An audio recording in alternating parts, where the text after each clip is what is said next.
क्या आपने कभी सोचा है कि राधा रानी का अंत कैसे हुआ? उनकी अंतिम इच्छा क्या थी? क्या उन्होंने श्री कृष्ण से कुछ मांगा था? एक प्रेम कहानी जो समय से परे थी, एक बंधन जो आत्माओं से जुड़ा था। आज हम जानेंगे राधा की मृत्यु का रहस्य और उनकी अंतिम इच्छा की अनसुनी कहानी। नमस्कार प्रिय दर्शकों, एक बार फिर आपका स्वागत है हमारे YouTube channel story by Anvika में। प्रिय दर्शकों, आज हम एक नई कहानी, एक नया वीडियो लेकर आपके समक्ष उपस्थित हुए हैं। आज की जो कथा है वह अत्यंत ज्ञानवर्धक और प्रेरणादायक है। कथा आरंभ करने से पहले आपसे एक विनम्र निवेदन है। शास्त्रों में कहा गया है कि अधूरी छोड़ी गई कथा दुख और पाप का कारण बनती है, इसलिए इसे अंत तक अवश्य सुनें।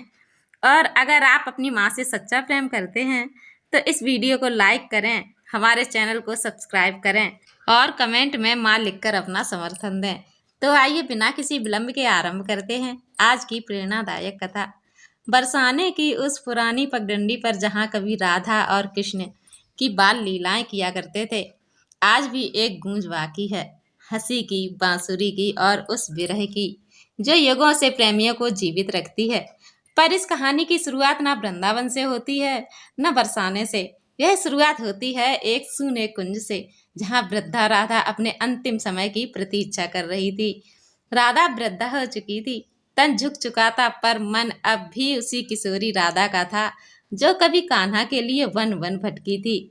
उनकी झुर्रियों वाले चेहरे पर जब कोई बांसुरी की धुन सुनता तो वह हल्की मुस्कान आज भी दिखाई देती थी, जैसे कोई भूला विसरा सपना लौट आया हो। कृष्ण जब मथुरा चले गए तब राधा ने ना तो किसी से विवाह किया, ना ही कोई और आश्रय लिया। वो वृंदावन के एकांत कुंज में रहने लगी। हर दिन सूर्योदय के समय यमुना तट पर जाती, जल अर्पण करती और फिर लौटकर अपनी कुटिया में कृष्ण की प्रतीक्षा करती। मानो उन्हें पूरा विश्वास हो गया हो कि एक दिन वह लौटकर जरूर आएंगे। गांव वाले राधा को साध्वी कहने लगे थे। किसी को नहीं पता था कि वह कौन है, कहाँ से आई है। बस एक बात सबको पता थी, यह महिला कृष्ण को अपना सर्वस्व मानती है। एक दिन राधा ने यमुना तट पर कुछ क्षण रुककर आसमान की ओर देखा। हवा थमी थमी सी थी। उनके हृदय में एक कंपकपी दौड़ गई, जैसे ब्रह्मांड ने उनके कानों में कोई रहस्य फूंका हो। उसी शाम उन्होंने अपनी कुटिया के बाहर बैठकर तुलसी के पौधे को नमन किया और मुस्कुराकर कहा, अब समय आ गया है, पर मैं यूं नहीं जाऊंगी जब तक कान्हा मुझे स्वयं विदा ना दें। राधा की यह इच्छा सबको अचंभित कर गई। मैं केवल उसी दिन देह त्यागूंगी जिस दिन श्री कृष्ण अपने वास्तविक स्वरूप में मेरे समक्ष प्रकट होंगे और मुझे मेरे नाम से पुकारेंगे, राधे। यह सुनकर गांव के लोग स्तब्ध रह गए, पर कोई साध्वी की भक्ति पर संदेह नहीं कर सकता था। उन्होंने तो जीवन भर प्रेम की परिभाषा को जिया था। द्वारिका में बैठा वो योगेश्वर, जिसकी झोली में समय और सहारा दोनों थे, उसे भी अंतर मन से कुछ खिंचाव सा महसूस हुआ। उनकी आंखें बंद थीं और राधा की पुकार उनके कानों में गूंज उठी। कृष्ण ने सब छोड़कर उस एकांत कुंज की ओर यात्रा की, जहां उनका एक टुकड़ा अब भी धड़क रहा था। राधा कृष्ण जब पहुंचे तो राधा कुटिया के बाहर तुलसी के पास बैठी थी। आंखें बंद थी, जैसे किसी आलोक में लीन हो। कृष्ण ने धीरे से कहा, राधे। राधा की आंखें खुली और उन आंखों में वह प्रेम था जो किसी ग्रंथ में नहीं लिखा जा सकता था। उन्होंने मुस्कुराकर कहा, अब समय आ गया है प्रभु, अब मेरी आत्मा विश्राम चाहती है। कृष्ण ने राधा का हाथ थामा। राधा की सांसें धीरे धीरे मंद होती चली गईं, पर उनके चेहरे पर मुस्कान बनी रही। राधा की देह वहीं तुलसी के नीचे समा गई, किंतु उसी क्षण एक रहस्य जन्मा। राधा की आत्मा को मोक्ष तो मिल गया, पर उनके अंतिम शब्द कृष्ण के कानों में गूंजते रहे, प्रभु, जब धरती पर प्रेम का अर्थ फिर से खो जाए तब मेरी आत्मा लौटेगी। मुझे फिर से जन्म लेना होगा, क्योंकि प्रेम को मरने नहीं दिया जा सकता। तुलसी के नीचे जहाँ राधा ने अपनी देह त्यागी थी, वहीं अब एक नन्हा पौधा उगाया था। वो तुलसी से भी अधिक उज्जवल। उसकी पत्तियां मानो किसी स्वर्गिक प्रकाश से नहाई हुई थीं।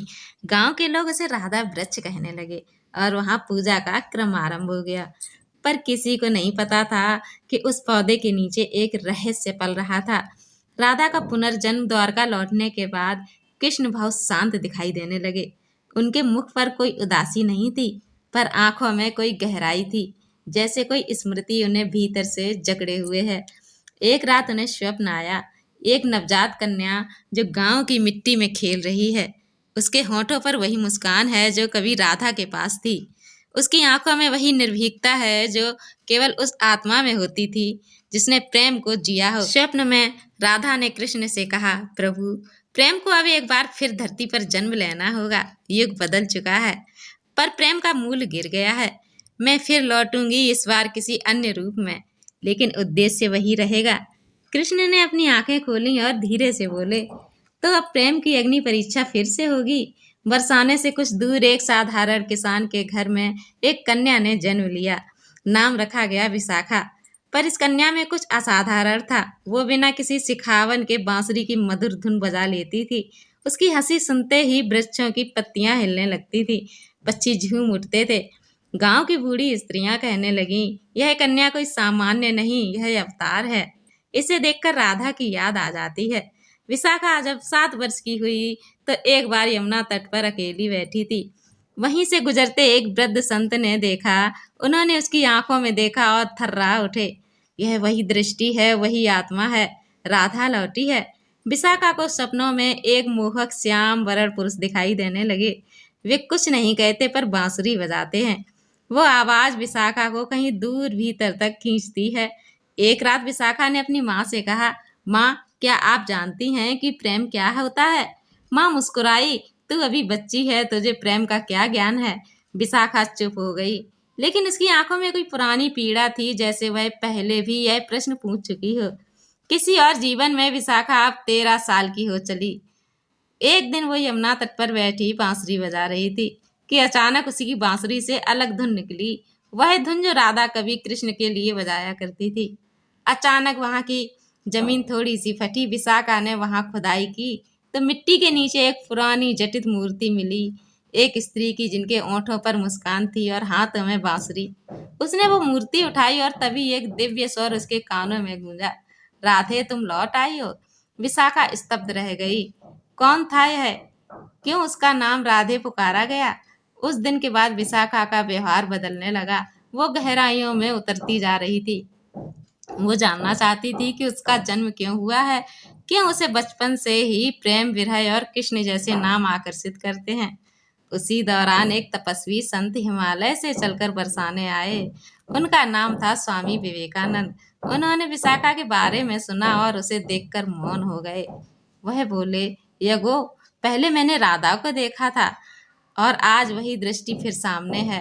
कन्या, तुम केवल इस युग की नहीं हो, तुम्हारा जन्म किसी उद्देश्य से हुआ है। विशाखा ने पूछा, पर कौन सा उद्देश्य स्वामी? स्वामी जी ने आंखें बंद की और बोले, प्रेम अब केवल शब्द बन गया है, उसे फिर से जीवन बनना होगा। बरसाने की गलियों में अब एक नई कथा जन्म ले रही थी। यह कथा होते हुए भी पुरानी थी, जो राधा का पुनर्जन्म थी। अब किशोरी अवस्था में प्रवेश कर चुकी थी। उसके मन में एक विचित्र बेचैनी थी, जो जानती थी कि यह व्याकुलता किसके लिए है, पर मन में कोई अज्ञात पुकार थी, एक गूंज थी जो समय की सीमाओं को लांघकर उसके हृदय में उतर रही थी।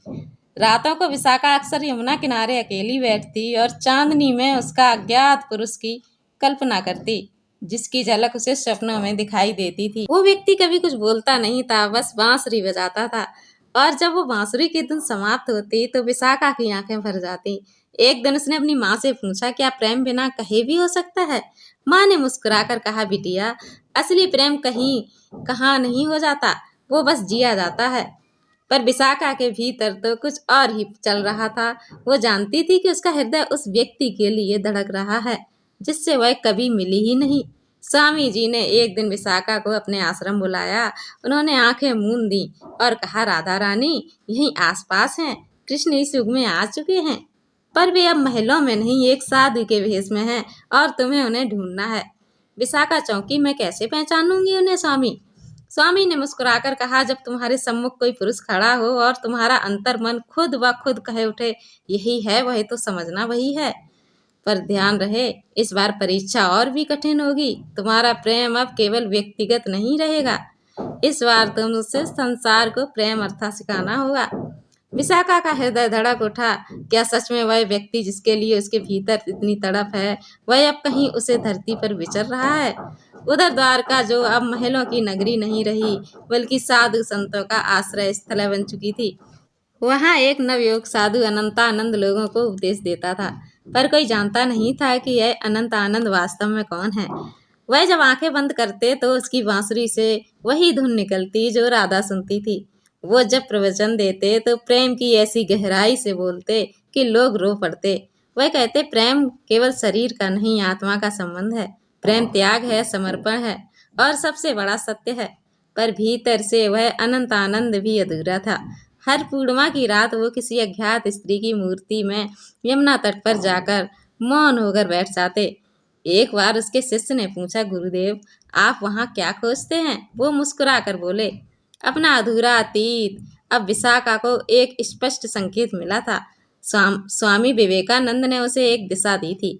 पूर्व दिशा की ओर जाना है। वहाँ एक साधु मिलेगा जो तुम्हारा सत्य है। माँ पिता को प्रणाम कर विशाखा अकेले निकल पड़ी। हाथ में केवल एक छोटी सी बांसुरी और हृदय में एक तीव्र विश्वास।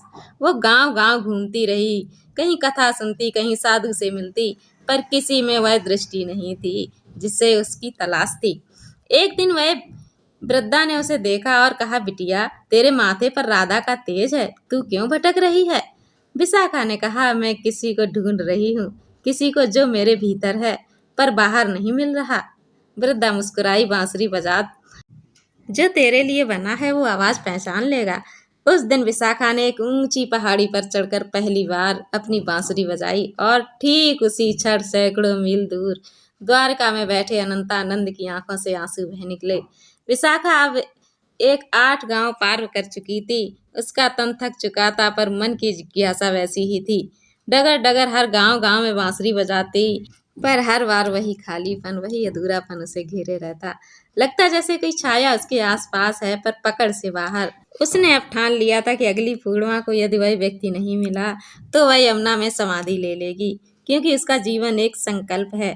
राधा की आत्मा को वह अधूरा नहीं रहना चाहिए। उसी रात एक मंदिर में उसने अंतिम बार अपनी बांसुरी उठाई। धुन वैसी थी जो आत्मा को भीतर तक भिगो दे, और उसी क्षण बहुत दूर हिमालय की तलहटी में बैठे अनाथानंद की दृष्टि झुक गई। बांसुरी की वो तान जिसने बरसों पहले उसके हृदय को स्पर्श किया था, फिर से उसके कानों में गूंजने लगी। यह धुन, यह तो वही है जो मैंने यमुना के किनारे सुनी थी जब मेरी आत्मा पहली बार कांपी थी। वो अब और रुका नहीं। उसी रात उसने हिमालय छोड़ दिया। विशाखा को उस रात स्वप्न आया। राधा और कृष्ण एक बार फिर यमुना तट पर साथ बैठे थे। राधा ने पूछा, प्रभु, क्या इस बार भी मैं अधूरी रहूंगी? कृष्ण ने मुस्कुराकर कहा, नहीं राधे, इस बार संसार को तुम्हारे प्रेम की पूर्णता देखनी है। स्वप्न टूटा और विशाखा का माथा पसीने से भीग गया। वो उठी, बांसुरी उठाई और फिर बजाई। वो अंतिम बार विशाखा अब उस नगर पहुंची थी जहां अनंतानंद पहुंचने वाला था। वृद्धा धाम यह कोई सामान्य स्थान नहीं था। कहते हैं यही कभी राधा ने अंतिम बार कृष्ण को देखा था और एक शिला को छूकर संकल्प लिया था कि जब तक प्रेम को पूर्णता ना मिले वो लौटती रहेगी। उसी स्थान पर अब एक कथा हो रही थी, जो कथावाचक कोई और नहीं, अनंतानंद ही थे। विशाखा दूर खड़ी थी। वो उस चेहरे को नहीं पहचानती थी, पर उसकी वाणी में कुछ ऐसा था कि उसकी आंखों से आंसू बहने लगे।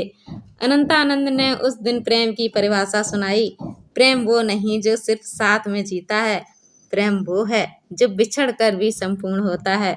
इतना कहकर जब उसने लोगों को भीड़ में दृष्टि डाली, उसकी आंखें विशाखा से टकराईं। दोनों के भीतर कुछ काम जैसी आत्माएं एक क्षण के लिए सिहर गईं। विशाखा की बांसुरी गिर पड़ी। अनंतानंद ने प्रवचन अधूरा छोड़ दिया और मंच से उतर आए विशाखा ने धीरे से पूछा, क्या आपको मेरी आवाज अब भी सुनाई देती है? अनंतानंद ने उसकी आंखों में देखा और कहा, राधे, तुम आ गई। जिस क्षण आत्माएं एक हुई उसी क्षण आकाश काले बादलों से भर गया। एक रहस्यमयी साधु कुरंगनाथ प्रकट हुआ, जो बरसों से इस मिलन को रोकने का प्रयास कर रहा था।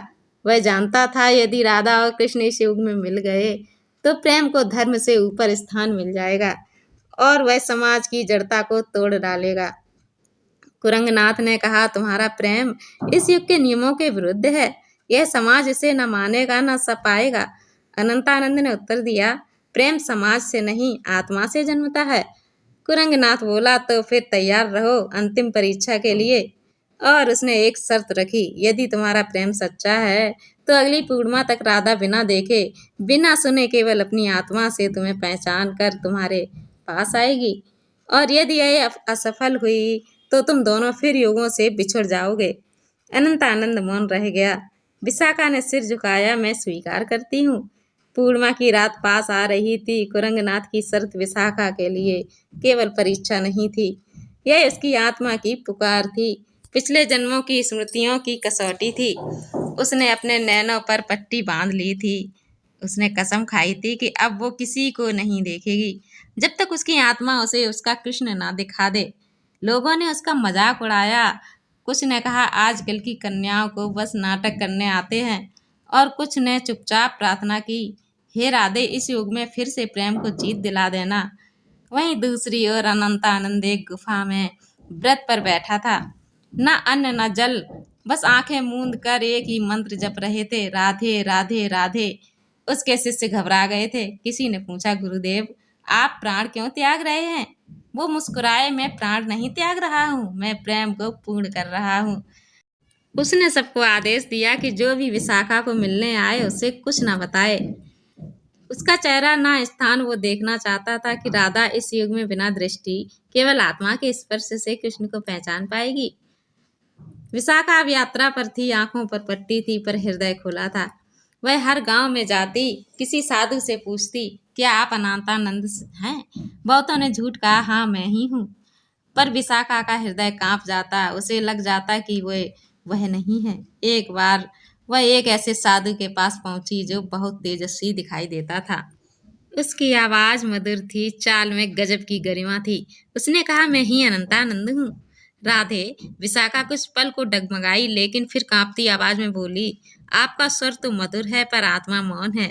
आप वो नहीं जिन्हें मेरी आत्मा जानती है। उस साधु का चेहरा बदल गया। वो कुरंगनाथ ही था जिसने स्वयं भ्रम फैलाने की ठानी थी। वो क्रोधित होकर बोला, अभी भी नहीं टूटी तू? किस प्रेम की बात करती है तू? विशाखा विशाखा बोली, जिस प्रेम ने युगों को जन्म दिया, उस प्रेम की। और आप क्या जानते हैं उस प्रेम को जो आत्मा से बहता है? कुरंगनाथ हार कर चला गया। अब विशाखा अंतिम नगर में पहुंची थी। वहां से आगे कोई रास्ता नहीं था, बस एक गुफा थी जहां कोई साधु वर्षों से मौन व्रत में था। विशाखा उस गुफा के द्वार पर पहुंची।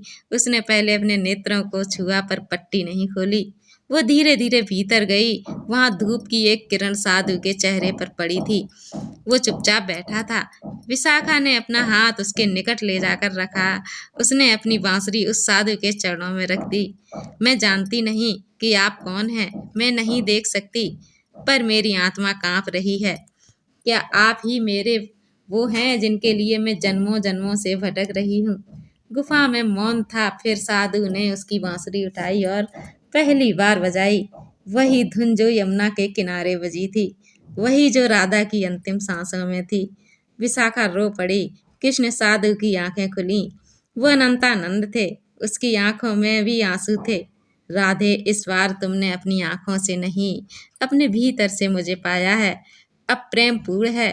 ऋषि ने दोनों को देखा। उनकी आंखों में हजारों जन्मों की थकान, पर उसी के भीतर निरंतर प्रेम की लौ झलक रही थी। उन्होंने कहा, राधा और कृष्ण तुम्हारा मिलन संपूर्ण तभी माना जाएगा जब तुम्हारा प्रेम समाज की आंखों में भी सत्य और पवित्र प्रमाणित हो।